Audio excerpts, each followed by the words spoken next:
ನಮಸ್ಕಾರ ಸ್ನೇಹಿತರೆ, ನೀವು ನೋಡ್ತಾ ಇದ್ದೀರಾ ಮಹಾಚಂದ್ರ ಯೂಟ್ಯೂಬ್ ಚಾನಲ್. ಸ್ನೇಹಿತರೆ, ರಾಜ್ಯ ಸರ್ಕಾರ ನಿನ್ನೆ ಅಷ್ಟೇ ಈಗ ತುಟ್ಟಿ ಭತ್ಯೆಯನ್ನು, ಸರ್ಕಾರಿ ನೌಕರರ ತುಟ್ಟಿ ಭತ್ಯೆಯನ್ನು ಶೇಕಡ 1.5ರಷ್ಟು ಹೆಚ್ಚಳ ಮಾಡಿ ಆದೇಶವನ್ನು ಹೊರಡಿಸಿದೆ ಸ್ನೇಹಿತರೆ.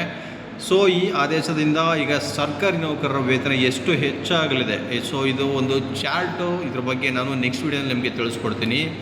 ಯಾವ ಮೂಲ ವೇತನದ ಸರ್ಕಾರಿ ನೌಕರರಿಗೆ ಎಷ್ಟು ತುಟ್ಟಿ ಭತ್ಯೆ ಹೆಚ್ಚಳ ಆಗುತ್ತೆ ಮತ್ತು ಸ್ಯಾಲ್ರಿ ಎಷ್ಟಾಗುತ್ತೆ ಅಂತ.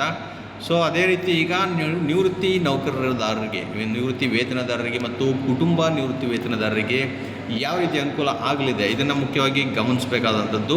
ಸೊ ಬನ್ನಿ ಸ್ನೇಹಿತರೆ, ಇದರ ಬಗ್ಗೆ ತಿಳಿಸ್ಕೊಡ್ತಾ ಇದ್ದೀನಿ ನೋಡಿ. ಇದೇ ಆದೇಶದಲ್ಲಿ ಮುಖ್ಯವಾಗಿ ನಿವೃತ್ತಿ ವೇತನ ಮತ್ತು ಕುಟುಂಬ ನಿವೃತ್ತಿ ವೇತನದಾರರಿಗೆ ಸಂಬಂಧಪಟ್ಟಂಗೆ ಒಂದಷ್ಟು ಅಂಶಗಳನ್ನು ಇಲ್ಲಿ ಹೇಳಲಾಗಿದೆ.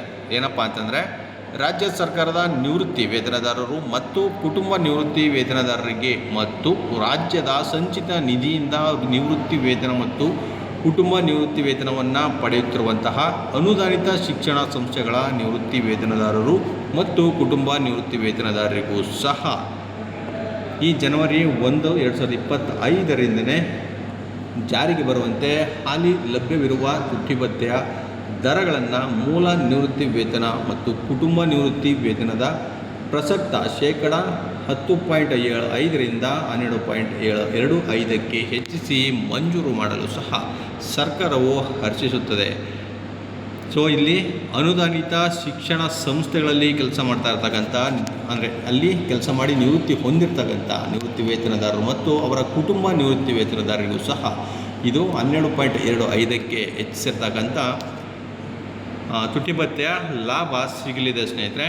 ಹಾಗೆ ತುಟ್ಟಿ ಭತ್ಯೆಯ ಮಂಜೂರಾತಿಯ ಉದ್ದೇಶಕ್ಕಾಗಿ ನೋಡಿ, ನಾಗರಿಕ ಸೇವಾ ನಿಯಮಗಳು 2024ರ ನಿಯಮ 3ರಲ್ಲಿ ನಿವೃತ್ತಿ ವೇತನದಾರರ ಬಗ್ಗೆ ಕೊಟ್ಟಿರ್ತಕ್ಕಂಥದ್ದು ಅಲ್ಲಿ ಸೂಚಿಸಿರುವ ಹಾಗೆ ಮತ್ತು ಸದರಿ ನಿಯಮದಡಿ ಹೊರಡಿಸಿರುವ ಆದೇಶಗಳಲ್ಲಿ ಸೂಚಿಸಿರುವ ಮೂಲ ನಿವೃತ್ತಿ ವೇತನ ಅಂತ ಏನಿದೆ ಮತ್ತು ಕುಟುಂಬ ನಿವೃತ್ತಿ ವೇತನ ಅನ್ನೋದು ಏನಿದೆ, ಅದನ್ನು ಹೊರತುಪಡಿಸಿ ಯಾವುದೇ ಉಪಲಬ್ಧಗಳನ್ನು ಇದಕ್ಕೆ ಸೇರಿಸೋ ಹಾಗಿಲ್ಲ ಅಂತ ಕರೆಕ್ಟಾಗಿ ಇಲ್ಲಿ ಮೆನ್ಷನ್ ಮಾಡಿ ಕೊಟ್ಟಿದ್ದಾರೆ ಸ್ನೇಹಿತರೆ. ಸೊ ನಿಯಮ 3ರಲ್ಲಿ ನಾಗರಿಕ ಸೇವಾ ನಿಯಮಗಳು, ಅದರಲ್ಲಿ ನಿಯಮ 3ರಲ್ಲಿ ಸೂಚಿಸಿರ್ತಕ್ಕಂಥ ನಿವೃತ್ತಿ ವೇತನ ಮತ್ತು ಕುಟುಂಬ ನಿವೃತ್ತಿ ವೇತನ ಅಷ್ಟಕ್ಕೆ ಮಾತ್ರ ಇದು ಸೀಮಿತ ಆಗಿರುತ್ತೆ.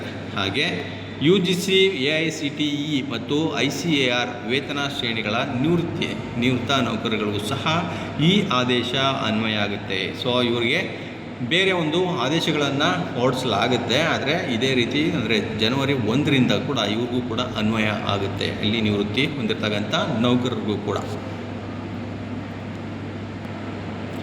ಅಂದರೆ ಸ್ನೇಹಿತರೆ, ಈಗ ನಿವೃತ್ತಿ ಹೊಂದಿರತಕ್ಕಂಥ ನೌಕರರಿಗೂ ಕೂಡ ಈ 1.5% ಏನು ಹೆಚ್ಚಳವನ್ನು ಮಾಡಿದ್ದಾರೆ ತುಟ್ಟಿ ಭತ್ಯೆ, ಸೊ ಇದರ ಲಾಭ ಸಿಗಲಿದೆ ಪ್ರತಿಯೊಂದು ನೌಕರರಿಗೂ ಕೂಡ, ಹಾಗೂ ನಿವೃತ್ತಿ ಹೊಂದಿರತಕ್ಕಂಥ ನೌಕರರಿಗೂ ಈ ಲಾಭ ಸಿಗಲಿದೆ ಸ್ನೇಹಿತರೆ.